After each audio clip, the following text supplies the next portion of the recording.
perkenalkan nama saya Ineska Junistia Srantesalu dengan NIM 2010713076. Halo teman-teman, perkenalkan nama saya Tania Rahmayanti dengan NIM 201071313148 dengan absen 38. Halo, perkenalkan nama saya Indah Triutami dengan NIM 201071313666. Semuanya, kenalin nama aku Anissa Nindita, biasa dipanggil Anin dengan NIM 201071313004 dari S1 Kesehatan Masyarakat UPN Veteran Jakarta. Salam kenal. Halo semuanya, perkenalkan nama aku Salsa Bilasinta Maharani dengan NIM 2010713065 dari S1 Kesehatan Masyarakat UPN Veteran Jakarta. Bagaimana sih cara memantau gizi bayi dan balita? Masa bayi dan balita merupakan periode terpenting dalam pertumbuhan tubuh manusia yang jika tidak dilalui dengan baik dan optimal dapat memberikan dampak bagi manusia tersebut sepanjang hidupnya. Monitoring atau pemantauan wajib dilakukan demi memastikan bahwa golden age yang dialaminya dapat dilalui semaksimal mungkin demi menghasilkan individu yang sehat sempurna dan mampu memiliki kehidupan yang sejahtera. Keterkaitan erat antara faktor gizi sebagai penentu utama perkembangan jaringan tubuh dan pertumbuhan anak menjadikan angka tumbuh kembang anak dapat dijadikan indikator bagaimana asupan gizi yang diterimanya. Apa saja yang dapat dilakukan untuk mengukur status gizi? Ternyata banyak metode yang dapat dilakukan agar kita mengetahui status gizi.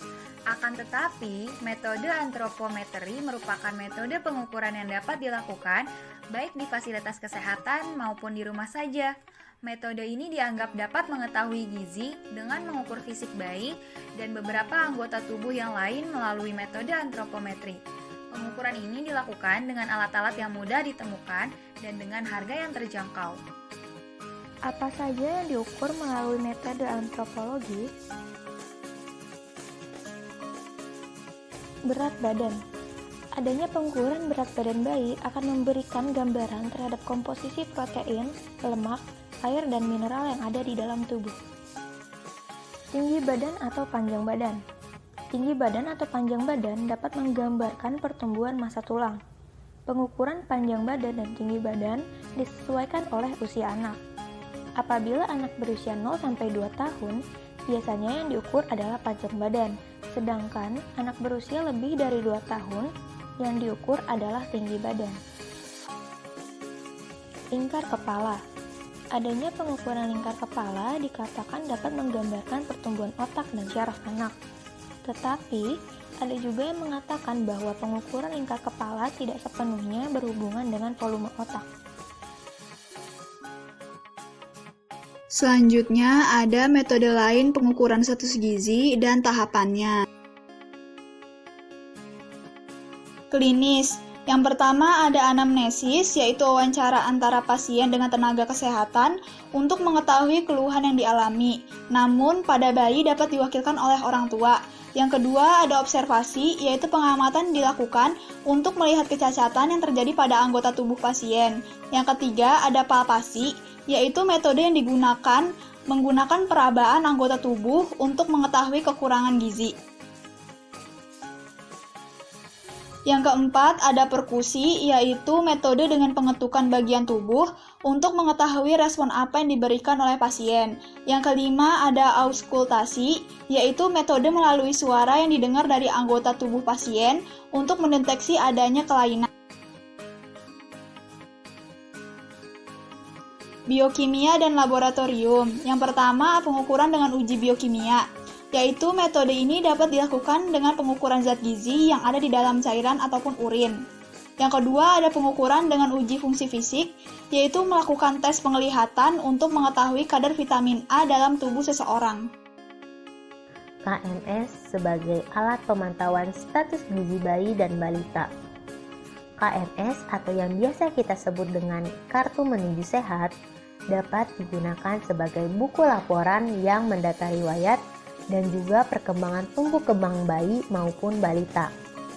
Pemantauan yang dilakukan setiap sebulan sekali mengingat sangat cepatnya rate pertumbuhan normal pada balita dapat memberikan gambaran mengenai kondisi serta status asupan gizi yang diterima, karena adanya keterkaitan erat antara faktor gizi dengan pertumbuhan jaringan tubuh anak.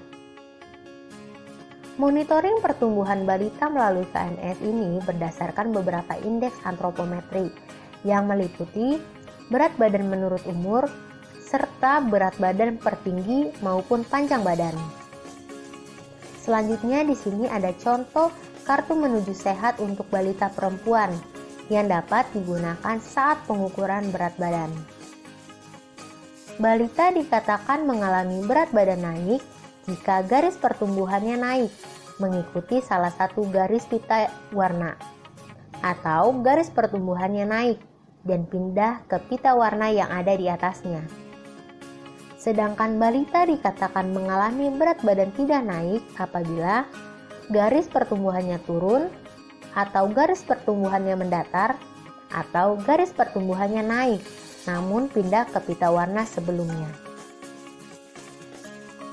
Selanjutnya ada tujuan pemantauan. Nah, pemantauan atas status gizi balita ini dilakukan dengan tujuan utama untuk yang pertama, mengetahui status gizi pada bayi, yaitu gizi kurang, gizi cukup, atau gizi lebih, dan juga untuk mendeteksi adanya kelainan pada bayi karena kekurangan gizi atau kelebihan gizi. Kemudian ada manfaat. Nah, manfaat dari dilakukannya pemantauan atas status gizi balita itu adalah yang pertama, mendeteksi penyimpangan tumbuh kembang anak sedini mungkin. Yang kedua, mendapatkan penanganan lebih cepat apabila ada kelainan yang terjadi. Yang ketiga, mengetahui kelengkapan imunisasi. Yang keempat, mengetahui pertumbuhan.